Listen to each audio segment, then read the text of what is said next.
So let's get right into it. The good, the bad, the fugly from not super, maybe super for a few teams, but wild card Yeah. weekend.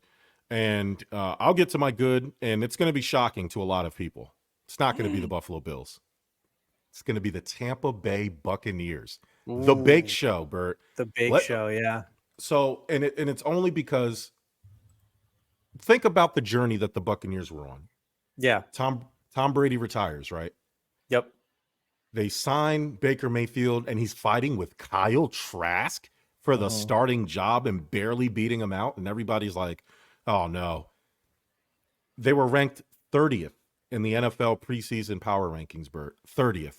Yep. They started the season 4-7. But here we go. This is why you got to give things time. They finished the season 9-8. They get to the playoffs. Baker Mayfield, 4,000 passing yards and Yep. 28 touchdowns. Mike Evans, another 1,000-yard season, 10th straight. And then the revenge game versus the Eagles, where they embarrassed the Eagles in primetime at that and advanced to the divisional round. I mean, you want to talk about dead in the water. They were not even invited on the boat. If by using that analogy, they weren't even invited on the boat. And the Bucks win the division after Yep. much hoopla was made about Bryce Young, and then Derek Carr going to the Saints, Uh-huh. and Atlanta Falcons drafting Bijan Robinson. Uh-huh. But and so the a lot of people didn't think, especially when you look at what Baker did when he was just awful in Carolina last year, Yeah. and kind of he hung around for a cup of coffee and what was that, L.A. on the Rams, Yep. when Stafford got hurt, but to have the Buccaneers just embarrass and kind of put Old Yeller to sleep in a sense, based on how the Eagles season has gone, to watch Baker Mayfield kind of conquer that, right? Kind of rehabilitate, and he'll get unfairly judged because he was a former number 1 overall pick. But Yeah. I'm really happy for Baker Mayfield. And honestly, if it wasn't for if anybody else was quarterbacking the Bucks, my Bills would have gotten my good, even though they did exactly what I thought they would do against the 7th seed team. Mhm. But for Baker Mayfield to come in against this Philadelphia Eagles team and do what they did, that's why they're my good. Yeah, I'm with you on that, and we're big fans of Baker on this show. And man, I will say, Baker has been in the league 6 years now. I didn't realize he's gone through. I mean, not him himself, but basically had 8 different head coaches in 6 years. Of course, 2 of those being interim and having to had a coach get fired halfway through the season. But man, when you have that plus playing for 4 different teams, the resiliency of Baker Mayfield to have this comeback show that he did this year was absolutely phenomenal. And then for me as a Giant fan to watch him absolutely pick apart the Eagles, which look, say what we want, and Eagle fans, and look, I said it on this show too 2 weeks ago. And by the way, thank you and JT for keeping this thing running last week while Yeah. I was in bed, barely able to make it out due to what I could only describe as one of the worst illnesses ever. Still don't know what it was. All I know, it was not fun. Anyways, but man, I said it 2 weeks ago. I said, you can't count out the Eagles. They're still a tough team. Boy, was I wrong. Holy moly. And I said this before they took on the Giants the last weekend, as the Giants embarrassed them. But you figure they dropped 4 out of their last 5 of the regular season, rolled into the playoffs thinking that they have this high power offense. You saw a meltdown on the sidelines with Nick Sirianni maybe 5 minutes into it. And it was all around embarrassing. It was an embarrassing coaching job completely, not just on Nick Sirianni, but their entire staff. And on it, you had posted it. Is Sirianni a bad coach? No, he's not. Did they get this one wrong? Oh, yes, they did. And not for nothing, Baker needs even more credit because he was making the throws. His receivers were dropping the ball. He threw. There was two touchdown passes. I don't know if both of them were Mike Evans, but one of them was definitely Mike Evans, and it was a beautiful dime. And he just dropped it. Like, he should have caught it. He should have caught it. I mean, he 337, 3 touchdowns, and that was just, I don't want to say, I mean, that's probably 75% of what he gets credit for, because of those drop passes in itself. So yeah. I mean, I preluded this, but my good is rookie playoff quarterbacks. And by that, I mean the Jordan Loves and the CJ Strouds of the world, absolutely getting at it. And look, we knew, or at least had an inkling, the Texans were certainly going to blow through the Browns despite the resurgence of Joe Flacco. But I am incredibly impressed with Jordan Love and the entire Packers for that matter. And I know 2 weeks ago, Dwayne Marcus saying that the poles were greased in his house. I know that there's a pole greased certainly after that game too, man. Someone needs to check on him. I think he's still probably partying from that win, but what they did to Dallas and how they basically picked apart, the Cowboys secondary was a beautiful thing to watch for me in particular. And you gotta love it, man. Look, not for nothing, the Packers did let them back into the game. That 48-32. I mean, for those that watched the full game, it was never a close game. The Packers was not that close, absolutely dominated, and Jordan Love was damn near perfect. And of course, fantasy owners of Aaron Jones are sitting there kicking the nearest coffee table and knowing that he had such a hot and cold fantasy season for us, but then absolutely showed out in the playoffs. I think his average per carry was almost like 6 yards per carry. It was something just phenomenal. And then finishing the day with like 112, 113 or so, with 3 touchdowns to boot. How do you not love this? This is what we love about Wildcard Weekend. You have these underdog teams coming out absolutely smashing it. So that's my good, man. Yeah, Jordan Love. And even though he's not technically a rookie, this is his first playoff appearance, right? First playoff appearance, yep. Right. So, but 16 for 21, 272 and 3 touchdowns, 0 interceptions. I mean, and it wasn't just him, like you said. I mean, it was Aaron Jones and the defense, Jair Alexander, Darnell Savage, all those guys put a whooping on the Dallas Cowboys and kind of made them, we saw what happened. Oh, yeah. My bad, you alluded to it when you started, Cleveland Browns. And listen, I give Kevin Stefanski a lot of credit. The team got to 11-6. Joe Flacco had a resurgence. I know this last game, wasn't what Joe Flacco was all year for them. Like they owe him a lot to hold down the fort until Deshaun Watson gets back. But when you throw 2 consecutive pick sixes from the gate, it's hard to come back from that. Like you can't. It's easy to get momentum, it's easy to lose momentum. It's hard to gain it back. And so when you do something like that, you take all the wind out of the sails. Cleveland didn't really stand much of a chance. I mean, obviously, C.J. Stroud and the Texans were just amazing. And you want to talk about rookies, C.J. Stroud and rookie head coach DeMeco Ryan.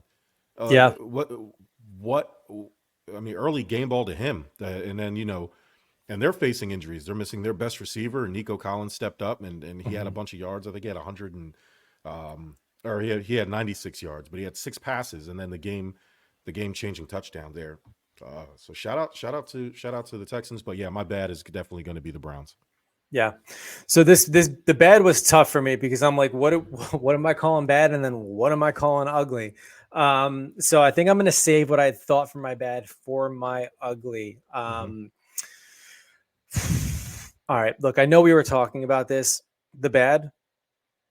Let's talk about football games not being played inside domes. And football purists out there want to sit here and say, yeah, on the elements, it needs to do this. And I'll take the arguments too of even if Buffalo had a dome, they would have had to postpone so people can actually get to it. Now, I get it. But I mean, when you look at the conditions for the Kansas City game, and think about all those fallen soldiers, all of those lost beers that people purchased that froze within a matter of minutes that they couldn't even enjoy.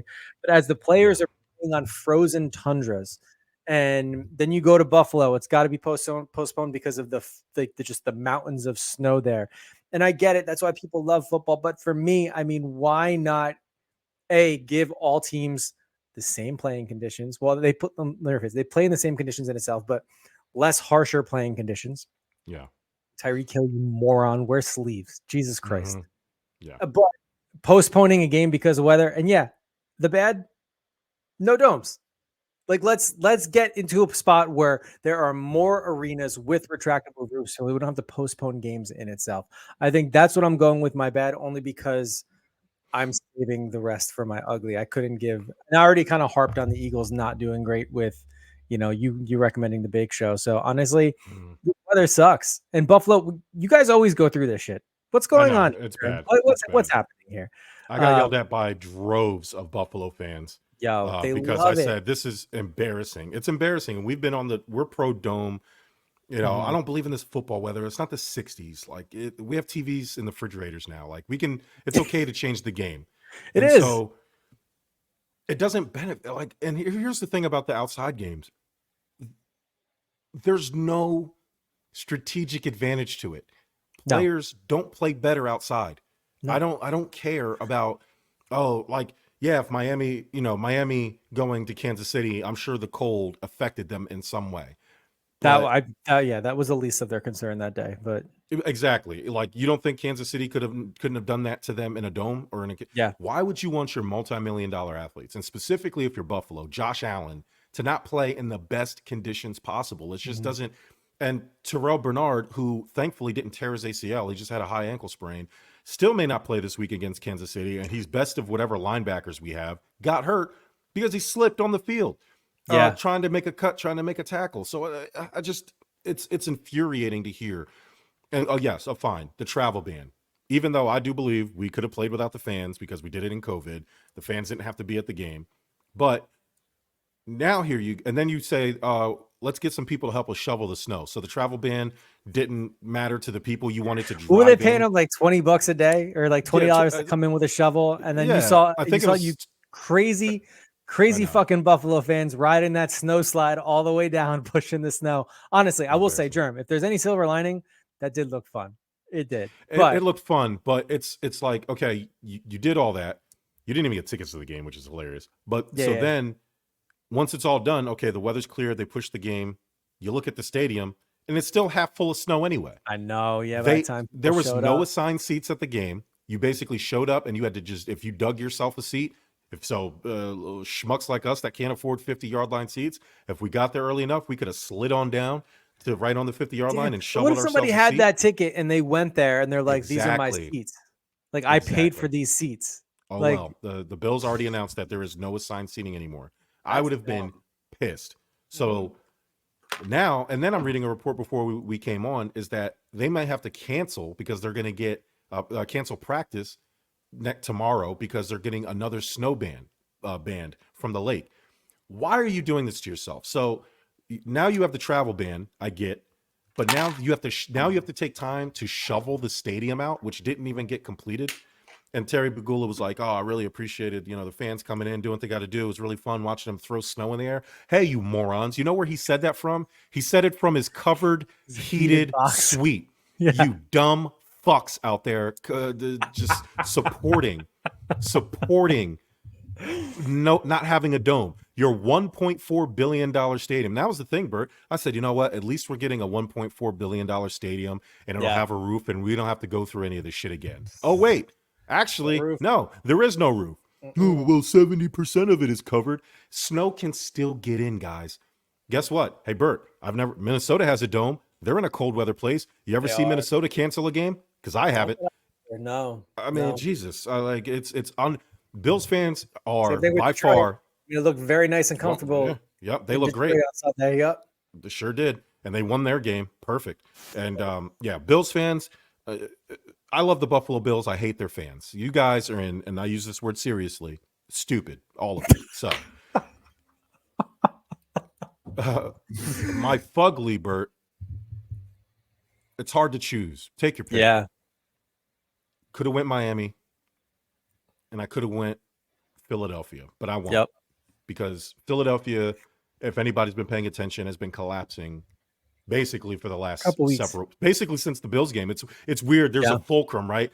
Like you start 10-1 and you drop a game or two, but then, you're still Super Bowl favorites. And then the Bills game, you win a thriller in overtime. But ever since then, Bert, disaster. The Bills kind of hanging in there, but 6-6, not really great. You're kind of dead in the water. Then you rattle off 6 straight. It's basically the turning point for both teams. So for me, the Fugly is the Dallas Cowboys, because you guys were rolling, Cowboys were rolling, and then you get embarrassed. It wasn't that you lost, Bert. It was that you got embarrassed. You got shellacked by Jordan Love and the Green Bay Packers. and at At home of all home. places. Mm-hmm. And listen, a lot of people were shocked by it. Hold on. Not us. Because what did I say in week 1? Matter of fact, I shared a story from a clip that we made about 2 years ago. Yeah. And we said this very thing. It don't matter what the Cowboys do because they are going to cowboy it up when it matters. I think week 1 and a couple weeks after, because people, I mean, we've had commenters come into our comment section behind the Cowboys, pissed at us for not giving them the praise they deserve. And I think your lips, two guys, were just like, yeah, you want to know why? Because I know it's not going to matter come the playoffs because the Cowboys are going to cowboy, plain and simple. And he talk to me when they make it to a Super Bowl. Nope. Talk to me when they make it to the NFC title game. At least that. Yeah. But yeah. And this, the lesson we've learned with Miami, Philadelphia, Dallas, never celebrate too early. No. I mean, never, ever celebrate too early. Arizona, we did this with Arizona that one year. We did it with Pittsburgh that other year. Never celebrate too early. Get to the playoffs. Doesn't matter how you get there. Then we can talk. What's your Fugly? My Fugly is the Dolphins. And, you know, I could have went Dolphins or Eagles on this one. And, you know, since you did the Bake Show and the Bucks, and we kind of already spoke about it, decided to pivot and just do Dolphins. And look, you can look at the score of both those games between the Eagles and Bucks as well as the Dolphins and be like, this was a true embarrassment. And if you watched it fully, both of those games, it was. I mean, the Eagles looked horrendous. The reason I'm picking the Dolphins carries over from a lot of what you spoke about with JT last week too, is Mike McDaniel too much of a show for not proving anything yet? And yes, he's had 2 good seasons so far, and this last one being the best one. And it seems as though he has the team playing with him and for him, but in the big moments and big games, he's falling short. And that's when you have to look as Dolphin fans out there, even, you know, those just watching the team, is like, is this the right guy? Is this the right guy to fire them up when they need it? Now, I will say, even in the first series that we had between Kansas City and the Dolphins defense looked on it, penalty, gave Patrick Mahomes a chance. And then since then, the Casey's offense trouncing Miami's defense. And you figure, all right, let's see what Miami's offense is going to do. Now, look, Dolphin fans out there are probably screaming at their radio, their phone, whatever they're using to listen this to, or even if they're watching on YouTube or Instagram, at me saying, we've had 6 defensive starters on injury. These are our best guys. God, I get it. I absolutely do. Let me point out the other thing as to why you didn't win the game. Apart from a bomb to Tyreek Hill, which was an amazing catch, you didn't do shit on offense. You didn't. Tua finished under 200 passing. I think rushing yards on the day were probably around 75, if I'm not mistaken. Less than 300 yards as a total offense. Less. It was, yes. Oh, excuse me. I was so close. 76 rushing yards. Damn. Would have run the prices right, though, on that one. But still, the defense was one problem. And I still think, despite lacking your starters, you still did okay. When you're not putting up the offense and obviously the yardage, runs, pass, whatever you need to do, Tua looked all over the place. Mike McDaniels is calling plays as though he's not confident that Tua is going to get it done, which is something we have seen throughout the regular season, but you've shown little glimpses, or they've shown little glimpses of, all right, Tua is trustworthy. And then the next week, I don't know, he can. We're facing a tougher defense. I don't know. So look, I have to give my Fugly to the Dolphins because as soon as it came off the rails, they just let it fly. Mike McDaniels did not know how to manage the game from that point forward. The plays he's calling himself just didn't make sense. You have 3rd and 7s playing, you know, 2nd and 7, unsuccessful, going the same thing 3rd and 7 to try to make it happen before eventually it's 3 and out again. It was one of those things where it was very tough to watch after a while. And I was just like, and look, I have Dolphin fans in my family, so I tend to root for them. But after a while, I honestly was just like, what's the point? Like, they're not winning this game. It's not enjoyable anymore. And you feel bad to a certain extent because here we go. Kansas City again is still in it. And congratulations to the Chiefs. But I was really hoping for some new blood in there. But man, it was just Fugly all around, particularly if you're sitting on the Dolphin side of things. Yeah, it was a complete clown show. And if it wasn't for a bad thrown pass from Tua that Tyreek Hill made a great play on, they probably would have been shut out. You're putting up less than 300 yards. Remember when they put up 70 points against the Broncos? I mean, It felt like that. I felt like Clinton was in office when that happened. It seems It so long was ago. it was long ago, right? And I mean, hey, that was record breaking. And here we go. Like, yeah, you need to put that like now here we are, barely getting by with anything else. And then you know what the sad part is, like when Tyreek caught that pass, made it 7-9. I was like, all right, here we go. I was like, you stop now, get another, and then we're back in this thing. And then it was all downhill from there. Like it was just, I mean, anybody who watched it just knew it was certainly tough to watch. We're big fun facts guys on this show, so I have some fun facts now that Zero Dark Corey is over and I can talk shit. Bert, and this is for Corey, so in honor of Corey. I like this move. The last time the Miami Dolphins won a playoff game, Bert, yes, the New York Knicks were the Eastern Conference champions. Ooh. The last time Miami Dolphins won a playoff game, Bert, Tom Brady hadn't even been drafted yet. Bert, this one's for us, showing our age here. Jesus. The last time the Miami Dolphins won a playoff game, Metallica filed a lawsuit against. Oh no, Napster. Napster. And Sean Parker. The last time the Miami Dolphins won a playoff game, Bill Belichick was in his first season as the head coach of the New England Patriots. Drew Bledsoe as a quarterback, probably. The last time, I'm not sure about that. Maybe. The last time the Miami Dolphins won a playoff game, the Houston Texans didn't exist. And Bert, finally, the last time the Miami Dolphins won a playoff game, Sony released the PlayStation 2. Wow. So, in honor of the Miami Dolphins losing yet again, playing their theme song.